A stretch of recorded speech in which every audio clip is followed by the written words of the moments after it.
Hey guys, we get a lot of questions about hip impingement and what exercises we can do to alleviate some of that pain. So I hung out with Jacqueline Ruggiero, who took us through a few exercises we can do to open up those hips and alleviate some of that pressure. What is hip impingement? So if you have pain in a deep squat down, pain in the front, could potentially be hip impingement, which means that the bony part of the femur is hitting the bony part of the acetabulum in your hip joint in the front. Normally there's like 9 millimeters of space, but if there's a potential issue with the hip joint, the hip socket, or the muscle surrounding the joint, that could lead to hip impingement. All right, what's something that we can do starting us off with any exercises to help alleviate some of that? You want to put the band in your groin as high as you can, and you're going to lean forward so that it's in line with your hip. And all you want to do is go out far enough where you feel pull, and you're going to rotate your knee in, and you're going to rotate your knee out, just like that. And you'll feel pull. So if you do this and you rotate your knee in and you no longer have hip pain, then it's probably a hip impingement issue, because now the band is pulling your hip away. And you do this for about 1 to 2 minutes. And then you can turn your body and have the band pull away. Same thing, lean forward 1 to 2 minutes and then come out of it. So lateral, and then this is called posterior hip mode. You're gonna wanna go into like a lunge position, depending on which hip it is. If this is the affected hip, you can do it on this side. You're gonna rotate your arm in, rotate your arm out, stretch this way. You can rotate in and up, and you wanna push this knee out, keeping your foot down as much as you can, and you'll feel it like all on the side, the back of your hip, and the front. You can do this, just like stay in this position and rotate, and then you can switch. So you're gonna wanna go down, rotate in, reach, and then push out. This you could do 30 seconds 3 times each side. So we can stretch your hip flexor, so you're gonna wanna go half kneeling, so put one knee on the ground, one knee up. Okay. Good. You're gonna stretch the one with the knee on the ground, so you're gonna wanna lean forward and flex your glute muscle to make sure that your pelvis is posteriorly rotated. Yeah. And then you're gonna hold that 30 seconds, 3 times. You'll feel it in the front of your hip. What is this called? Lean forward, half kneeling hip flexor stretch. Got it. Lean. You have a shorter name? Hip flexor stretch, I don't know. Push forward more? Yeah, you're gonna wanna push forward. Yeah, until you feel it in the front of your hip, and then you wanna squeeze your butt so that your pelvis is posteriorly rotated. Should my foot be straight back, or should it be to the side? No, it could be straight back. Okay. Yeah, that's fine. Yeah, and just 30 seconds 3 times each side. Okay, so going back and forth? Mm-hmm. Okay. Yep, just like that. So like that? Mm-hmm. Okay. And next, you can go into a deep squat position if you can hold it. And you're gonna wanna hold a kettlebell in between, something of like moderate weight, and you're gonna try to push your knees out, externally rotate your hips, and just hold that position. Just keep holding it out? 30 seconds, and then you can come out of it and stand if you need to, and then back down, holding the deep squat, push your knees out, 30 seconds. Should I keep pushing it out and in, or should just hold, static hold if you can, for like glute med. Yeah, that's good. Cool. Rotate your leg in front, put your leg straight back behind you. This one? Yep, and then you're gonna wanna lean forward, and you'll feel it in the back of currently your right leg. So here? Yep, and that's to stretch the posterior capsule. So you're gonna wanna hold this 30 seconds, 3 times, both sides. So all these stretches, are they good before, after, or Yeah, so you can do the before, definitely before. You can also do after if you're still getting hip pain during your workout and during your lift, if it's inflamed, but definitely before.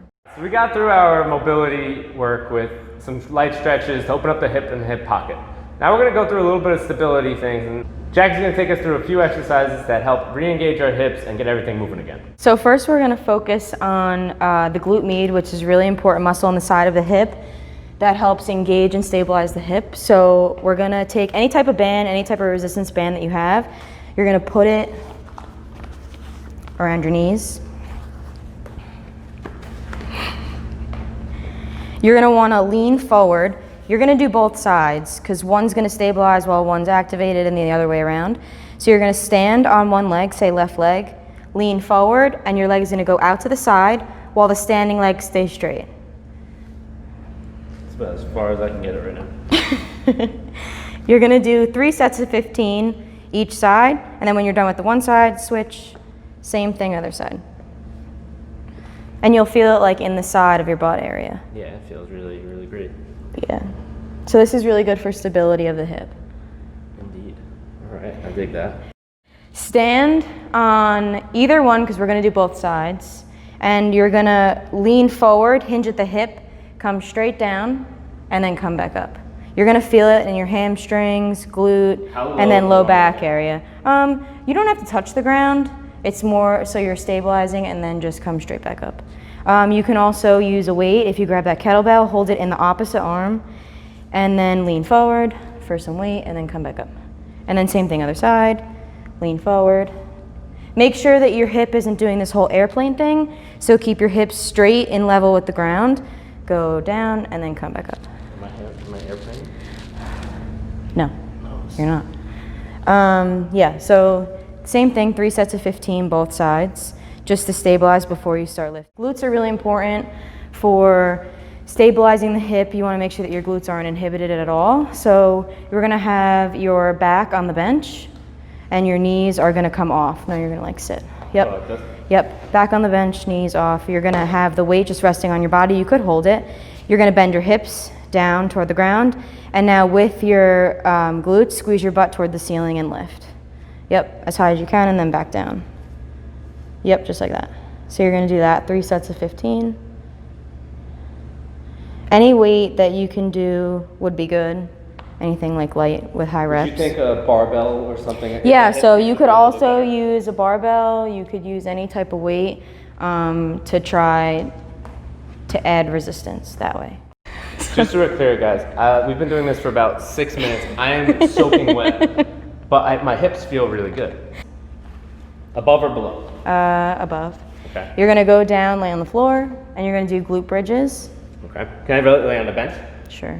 All right, this is for camera purposes. Yeah, but you're gonna wanna put your feet up, good. Normally your feet would be hip width apart, but since he's on the bench, they kinda can't be. So you're gonna keep the pull against the band on the outside. Now lift your butt toward the ceiling, squeeze at the top, and then back down. The band provides resistance into abduction for glute med, and then this is for glutes too. You can also change it up and do single leg bridges, so lift one leg in the air, also while pushing out on the band and up and down. Well, that one's hard. Yeah. Probably a little easier on the floor. Yeah. Same thing, 3 sets of 15, and you want to do both sides if you're doing one leg. So the next one is an isometric hip exercise. So you're going to alternate straightening one leg while keeping one leg bent. So this leg is isometrically flexed, which is good for the hip if you're having pain in the front, because isometrics decreases pain and inflammation. Good. And then you're just going to alternate each side while stabilizing the leg that's up and then activating the leg that goes down with hip extension and then hip flexion. Good. Same thing. About 80 reps on this each. That's good. Yeah, that's it. All right, cool. So those are just some ways that you can help mobilize and stabilize the hip for anterior hip pain with deep squats. Cool. Nice job. Thank you guys. We hope this helps you with your warm-ups, and hopefully your hip impingement or any hip issues that you have will be resolved after some of these warm-ups for a little bit of time. Put them into your warm-ups, put them into your post-workouts, add them into your daily routine, and everything should start to come together. If you have any questions, hit up Jackie Ruggs, hit up Joe Marble, keep liking and subscribing and watching, and we'll do it all again tomorrow.